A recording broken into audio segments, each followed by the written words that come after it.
Hello and welcome to Trekkie and Beyond, a Star Trek podcast. I'm Anika. And I'm Andrea. And welcome to the Season 2 review of Strange New Worlds, or season reactions, because we're going to tell you what we think of the season that we just all watched and listened together.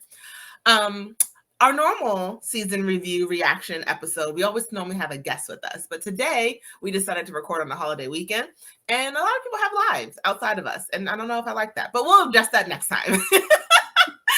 But today you have your two lovely hosts, me and Monica, to give you our reactions, our best episodes, our thoughts of the overall seasons, and where we think the show is going to go in the future. Monica, initial reactions of season 2. What did you think overall? It's a Star Trek gumbo. There's a lot of pros, there's a lot of cons, a lot of stuff mixed in together. I love the thrilling adventures. It includes some of my favorite legacy Star Trek characters, like Uhura, much love to her, and stunning action, unexpected danger, and just stellar fun. Jazz hands. Those are my pros. My cons? It's a hodgepodge of different approaches to storytelling. And that makes each episode unexpected, which can be good or could be bad. But I felt like every episode of season 2 was written completely differently. And so that is not what I like. It's not the consistency I like. Y'all know I like consistency. Give me 3. Give me 3 of those. Not 10 completely different types of stories. I understand I want synergy. I want the characters to flow, but written completely differently, from horror to musical. So, I didn't like that stretch. So this season started off really good for me. I was in love with episode 1. Episode 2 just took it to another higher level. And then it almost did like a reverse crescendo almost of storytelling. It went from amazing, you're going up that hill, then it's like, oh, you're going okay, slanted, you're just okay, to what was that? Oh, great episode. What was that? It was a lot of back and forth. And there were some highs, there were some lows, there were some I couldn't even decide on which was my worst episode, because I think they were tied. There was some amazing episodes where I didn't think that I was ever going to see something this amazing, and we'll get into that as we go into our best episodes. It was a lot. I feel like they were trying to fit a lot into the season, and maybe they were trying to fit too much into the season. Yeah. Because you guys know me, I love the mixed bag that is Star Trek. I love different episodes, but I think when you're trying to force a storyline, and also you can't do both. You can't force a storyline and be random. It doesn't work that way. And I think they were trying to be. I think they were trying to force us, or not force, but show a future storyline and keep going towards that direction, while also having these random different episodes. And I would prefer either random different episodes where 3 episodes were like a story arc and the rest were different. That's what I prefer. Because actually, I don't want a whole story. I don't want a whole season arc. I don't want that. So I think they were trying to find a way to mix having a season arc and random storytelling. And maybe in some episodes it did hit that mark, and there were some episodes where it just did not work. Let's go ahead and get into our favorite memories and moments. Monica, what was your biggest shock of the season? Okay, so just circling back to my overall reaction, during an interview with Babs, who plays Mabanga, he stated that the director, producers, and writers were experimenting with genre-bending spectrum storytelling. I'll say that again because it's a mouthful. Genre-bending spectrum storytelling. And I was like, what is that? And I had to Google it. But they're experimenting and telling these stories in different ways. And I dug in a lot more into Mabanga and Babs, because now it's one of my biggest fascinations is how did Mabanga's character develop, and how did I not know about him? Because he's a badass. So word the world? What's his character? Why wasn't highlighted more?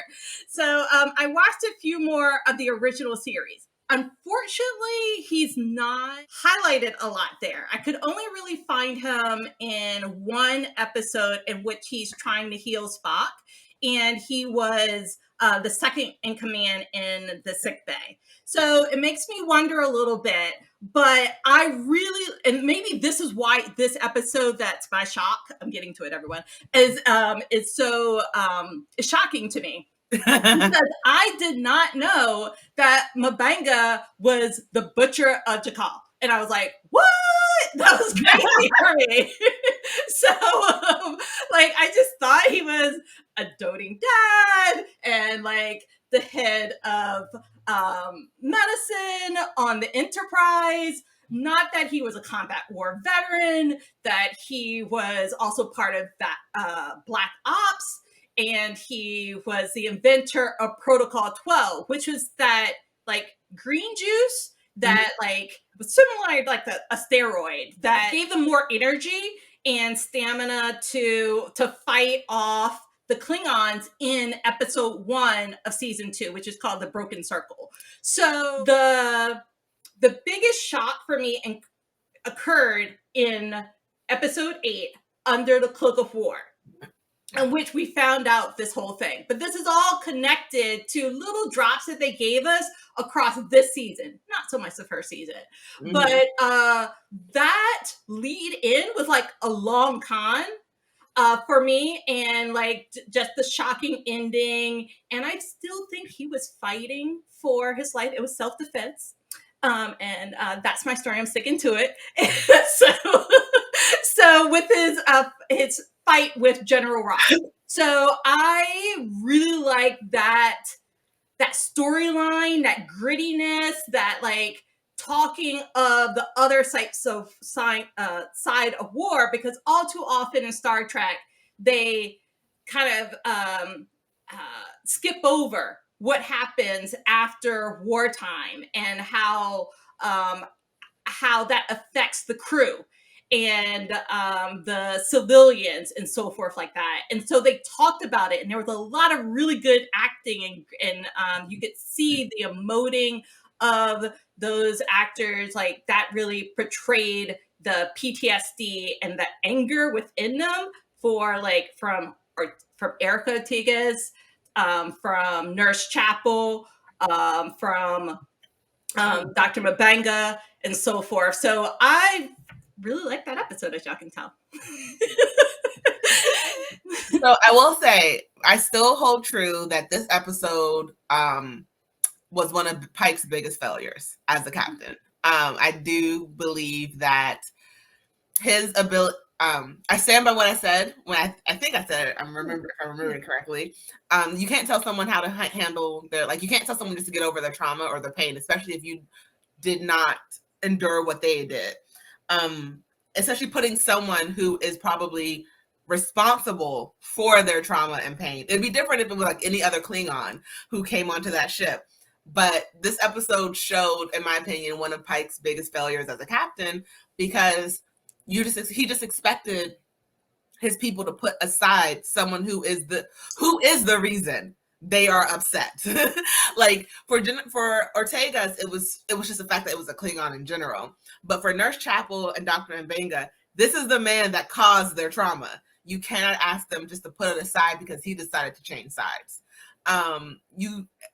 I think it was still very bad of Pike to ask them both to come to dinner with the man who was the cause of their trauma.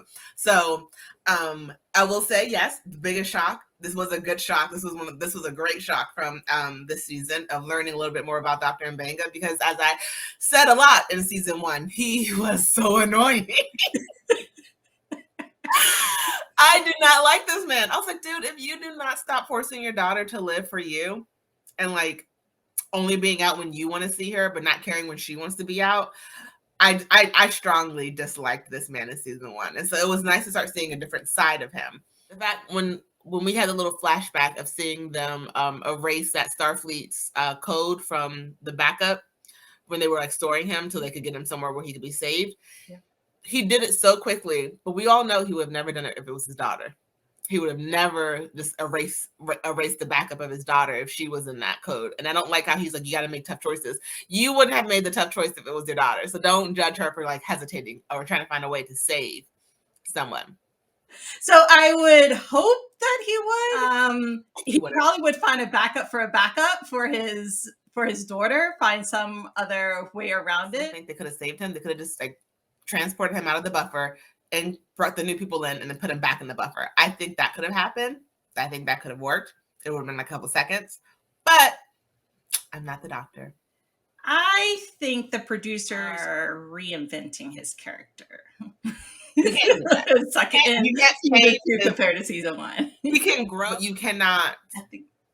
You can't reinvent him in that way. You can make him grow and like learn from his mistakes, but he can't be both. He has to grow into it, and I don't think he can do a complete. I don't want them to reinvent his character because you're almost like erasing who he was. No, you don't get to do that. You get to make him. You can let him grow from who he was, but you can't like act like what that was didn't exist anymore. Oh, but okay, we're going down a rabbit hole right now. But I think they're reinventing lots of characters, from Pike to Kirk to lots of characters. But from season 1, Ahura. You mean from season 1? The original series. Oh, I'm not talking about the original series. I'm talking about from season. I'm talking about from just Strange New Worlds. Got it. Yeah. Now, they're definitely reinventing it from that, but that's technically a whole separate show. I'm talking about within this show, within the series that they're currently in. No, you can let them grow, but I'm gonna be honest. I consider this a reboot, so they're allowed to change their characters in a reboot, but you're not you can't change the characters in the same season, like in the same series. That's my belief.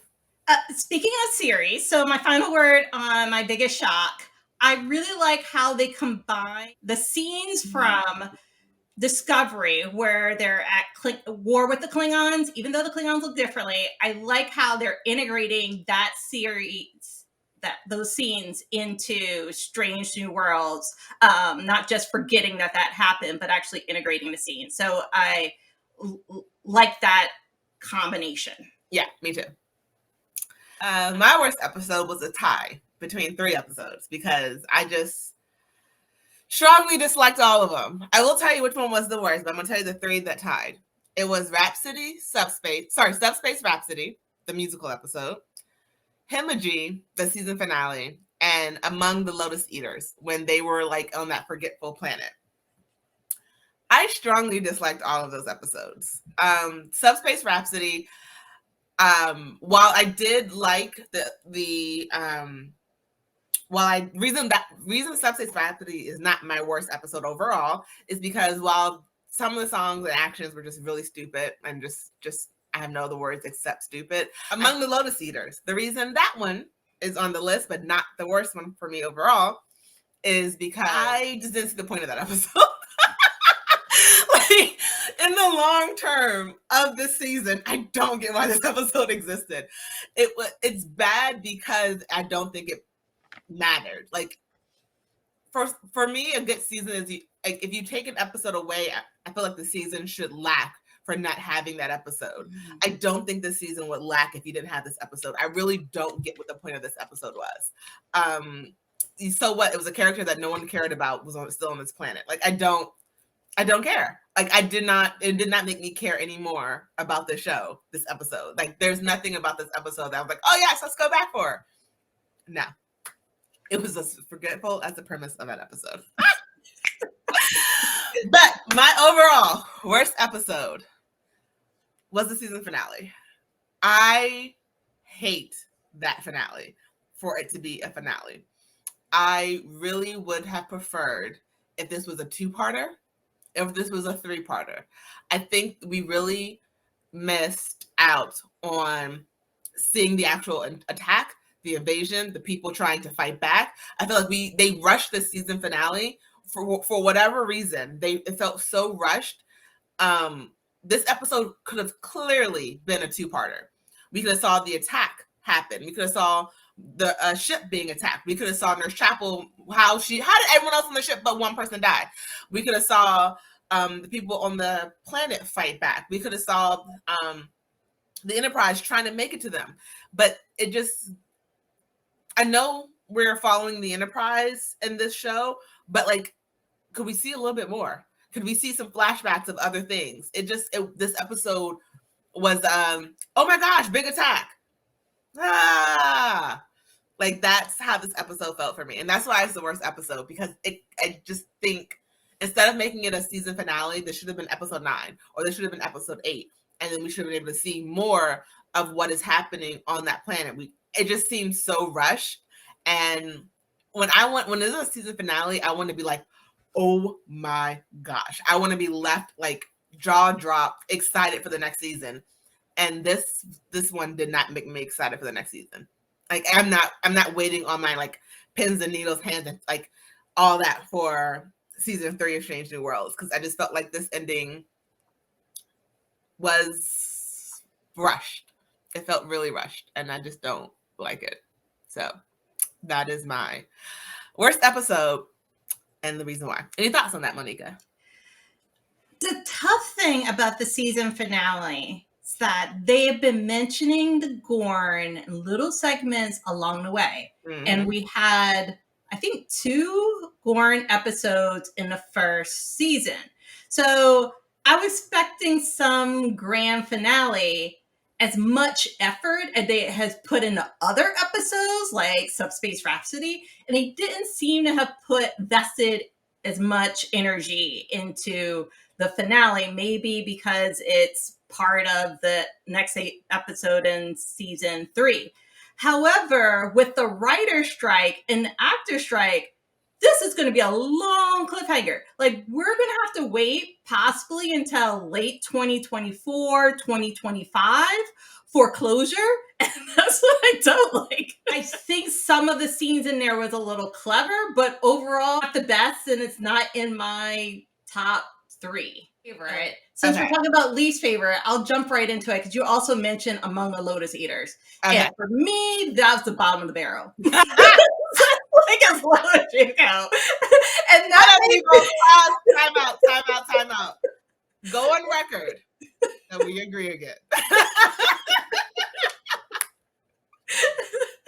And this may be the worst episode for me from Discovery and all of Strange New Worlds. This is broken like a record of low for me.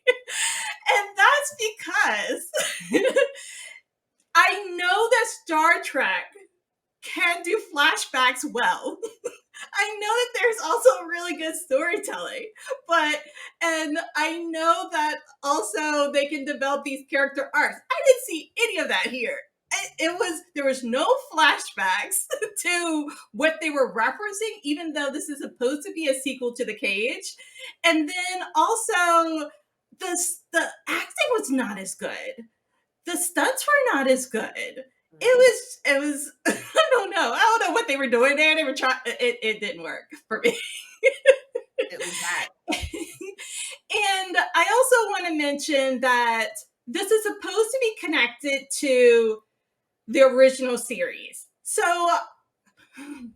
I took a deep breath and I watched the first episode of the original series to try to get a better understanding of this episode. I feel like I wasted my time because it did not show anything.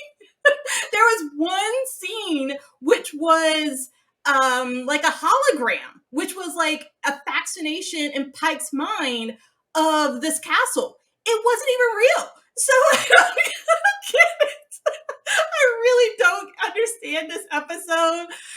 Maybe it's fan fiction and I'm grasping at straws here. But as a fan, as a big fan of Star Trek, this did not service me. So this fan service didn't work for me. I didn't think that the scenes were beautiful. I didn't have nothing.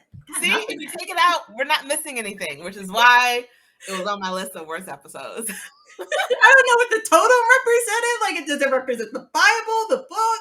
I don't know. And I should not leave any of the Star Trek episodes feeling as though I don't understand. Because I'm so vested. No lies have been told here today, people. No lies. So let's talk about my biggest shock. My biggest shock of this episode was the second episode, the trial episode, Ad Astra per Aspera. And the reason that is my biggest shock is because of how much I still enjoy that episode. I'm an action girl. I don't like a lot of talking. I don't like a lot of back and forth. I'm not a buzzword person. I want to see something being done. I don't want to hear you talk about it. I don't want to hear explanations. I just want to see the action. And the fact that this trial episode drew me in the way that it did, to learn a little bit more about number one's background, to see Pike be a captain, a good captain in this episode, of like, look, hey, I'm not going to let her go without a fight. She is, like, you're going to represent her. To seeing this woman just destroy Starfleet's lawyers and set up a trial, and set up the trial in a way that number one proved that she was asking for asylum without ever actually realizing she was asking for asylum. This episode was just chef's kiss. I can watch it over and over and over again. I have watched it, I think, like 2 or 3 times, and I never needed to fast forward through a part that I didn't like, that I thought was boring. To learn more about number one's childhood, about where she grew up and how she felt sort of marginalized and pushed upon because of what she was. She was an Illyrian, and going into how, like, she didn't have a choice when she was born into this. Parents do this before the child is born. It's and then also talking about how if she wanted to take away her augmentations, how that could literally kill her, as we've seen in, from an episode in season 1. This was just beauty. So this was my biggest shock, because I was not expecting to like a trial episode as much as I did. Most of the ones that we've had, I've seen from Discovery, and it's always just been like a back and forth of just people like bickering back and forth, and then I feel like sometimes nothing really is decided upon or agreed upon. It's always one side like realizing, you know what, actually I am wrong. Let me go and do this. I have no problem watching it over. I quite enjoy it. I feel bad because I still can't remember how to pronounce the lawyer's name, and I feel so bad about it because she was badass and I loved her so much for it. But Ketual, I think is how you spell it. And then at the end, we see that number one is granted asylum status, and she was asking for help, and Captain Pike was there, and to see almost Starfleet apologize to this woman. Not everyone, because there were still some people who were just sort of like, I don't like her. But it just, I was shocked by how much I love this episode. So that's why it is my biggest shock. That episode has grown on me. This is a strong female lead. I need closure. Where is she? And so Pike really helped to save the day. He told her in season 1 that he was going to have her back. And he did just that. He seeked out the best lawyer he could find that was also that had same history as her and had a better understanding, because the lawyer is also Illyrian, and to bring her to the case. And he had to fight to bring her there. And so it shows how much that Pike wants to fight for his team to ensure that, and he's a man of his word. So I really like that character development and character arc. And then I really like the costumes, like from the scenes, from the formal attire of the Starfleet uniforms during a court case, and then the lawyers' powerful suits. So I really liked many aspects of that episode after rewatching it. I still think of it as the Law and Order episode. But it was a true civil rights case, and I'm glad that she became like the pinup girl for Starfleet. And that thought right there leads us into something that doesn't happen very often on this podcast, because while Monique and I love each other very dearly, we have very different opinions on good and bad episodes. Our favorite episode is Those Old Scientists. Their crossover episode. I was too excited I couldn't speak. It's my favorite episode because out of all of them, when I sat down to prep for this podcast, I was like, that's the one I want to rewatch. Because there's so many nuggets inside of it that I wanted to revisit, because there's lots of stories within that, because this episode mentions 3 different Star Trek series. It mentions the Enterprise, which is the prequel to the prequel to the prequel, and then it mentions Lower Decks, of course. It really highlights Lower Decks and fully integrates it throughout, and then Strange New Worlds. So I felt as though there was a lot of research done to create this, to ensure that there was synergy here. They did not miss a beat in writing, in acting, the voiceover roles, the even the intro and the exit of the episode integrated both series. It was fascinating. It started off almost as an animation. It started off as an animation of Lower Decks, went into Strange New Worlds, then went back to the animation to end. And I like that we got to see our Strange New Worlds crew as animations. And like, it's funny how they did it. It sort of worked in the element because they were all drunk off of a Orion alcohol that they would have never had. And so it's like, for them, they're animated because they're drunk. So they're all like super faded. They're super intoxicated. So that's why they seem animated to themselves. Like, my arm should not do what it's doing. And I think that was a funny way of making them animated that sort of worked in the season. So I liked that. They, again, holding true to the elements of both shows. It's always strange, how about this, to walk into someone else's shoes, right? So in this case, the Strange New Worlds crew or actors had to walk in the shoes of Lower Decks in that ending scene for the voiceover acting. They couldn't see their characters, but many of them had never done voiceover acting before. So they learned something new, as well as the folks from Lower Decks that crossed over into Strange New Worlds. They had to be in the Enterprise, face-to-face acting. One of them had, but it was just a different experience. So they were like walking each other's shoes, and I thought that and like acting out their characters, because it's one thing to be your character just by the voice, you know. It's one thing just to be, okay, Mariner's doing all these crazy things, and as you guys know, Andrea I have a very strong secondhand embarrassment. Like, if something is super uncomfortable to watch for me, I just physically am unable to watch it. And that's one of the reasons why Lower Decks works so well, because it's animated, so it doesn't give me the same like secondhand embarrassment because they're animated. But to see some of the things that Mariner and Boimler do on the Enterprise, just like, oh, this could never be live action. This could never be live action. I'm going to hide.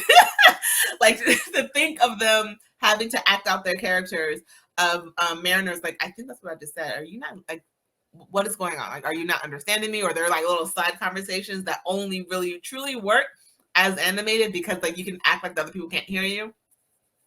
And to bring it onto the Enterprise and just sort of like, oh, yay, you're still being yourself, but at the same time, don't ever do this again. I will be very uncomfortable if you ever do this again. I will be highly uncomfortable if you ever do this again. Yes, the episode was full of surprise. It even dropped early. Yeah.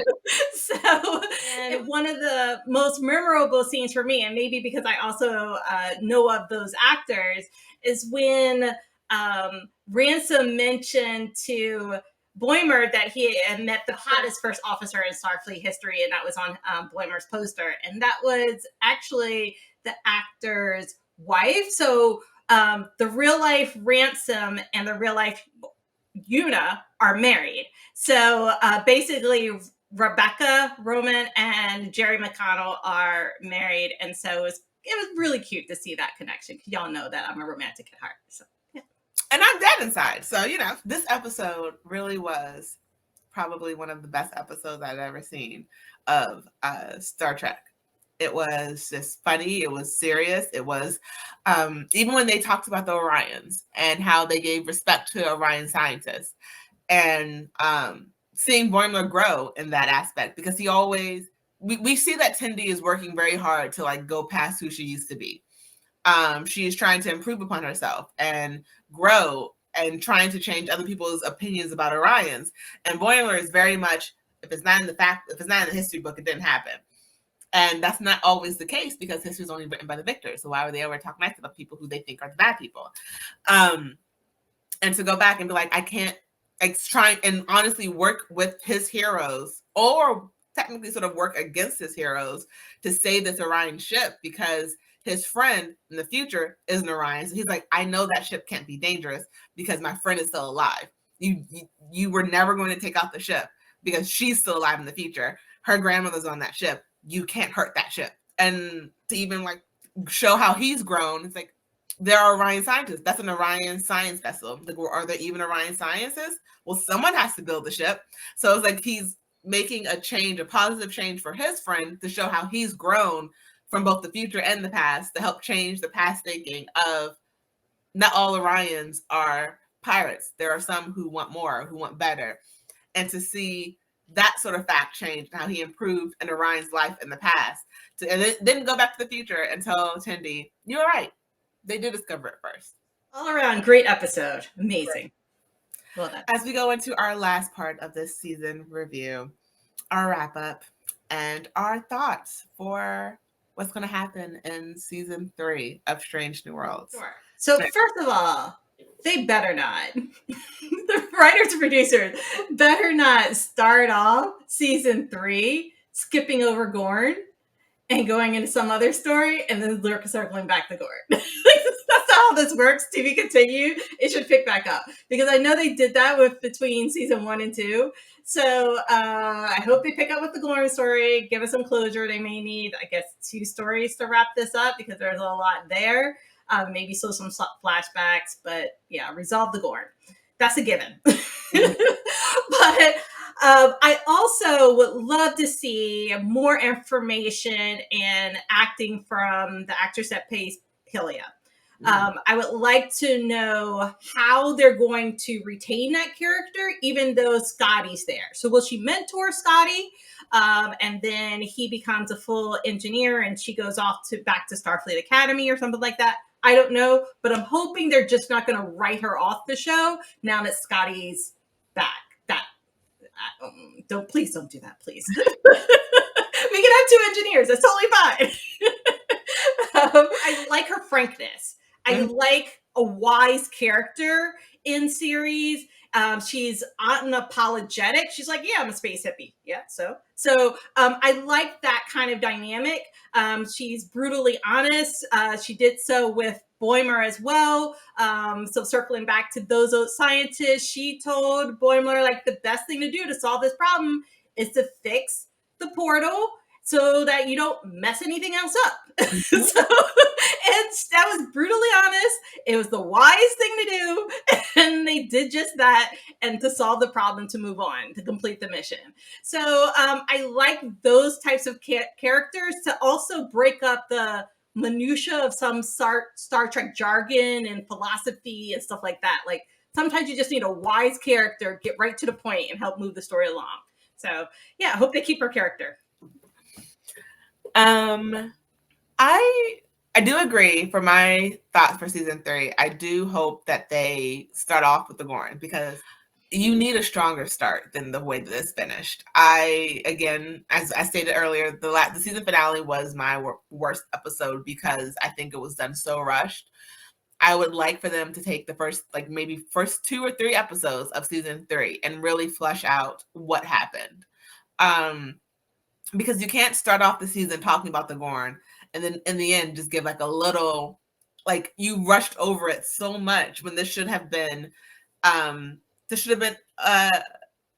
I think I said during the recording of the episode, the last episode could have been showing the attack and then ending with the Enterprise crew getting there and thinking Nurse Chapel was dead. I think you said that too. That could have been the ending of like not knowing how to get to the ship, being told, okay, we can't go down to the ship. And then the rest of the season 9 episode should have been the opener for season 3. I think there was so much that was missing that they have to make up for season 3 and episode 1 and 2, at least. I need a very strong start. I agree with you that they need to, it needs to start immediately with the Gorn. Like, something has to happen. I have to say, I do, while I love Pelia, I don't really care if, like, I don't. Like, I do like her. I do. But I love my Scotty. Beam me up, Scotty. I want there to be some conversations or some actions, episodes that sort of revolve around Spock and T'Pring, because I love my girl T'Pring. And honorable mention for one of my favorite episodes was when Spock lost his Vulcan DNA. Even though there's a lot of stupid stuff that happened in that episode, I still love my Spock and T'Pring, and I think that he needs to talk to her.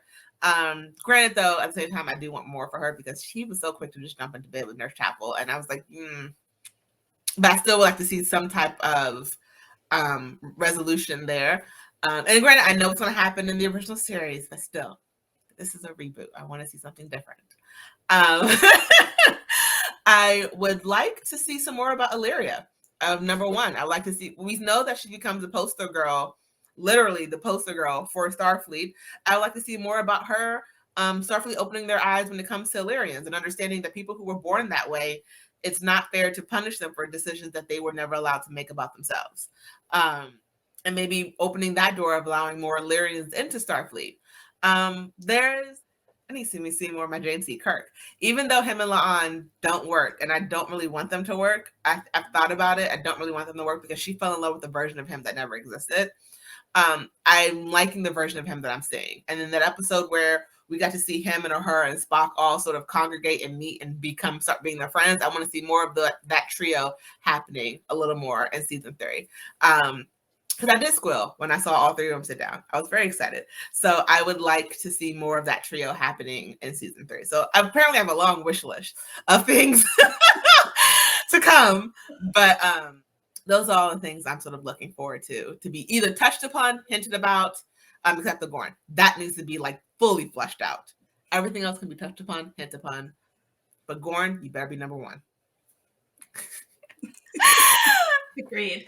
I stand in solidarity with the writers and the directors. I understand the strike, but I also want story. So I'm hoping they'll come together. They'll get their royalties and back in business with the storylines. This is going to be interesting to see how this continues, considering they're not making additional stories right now for us to view next year. Yeah.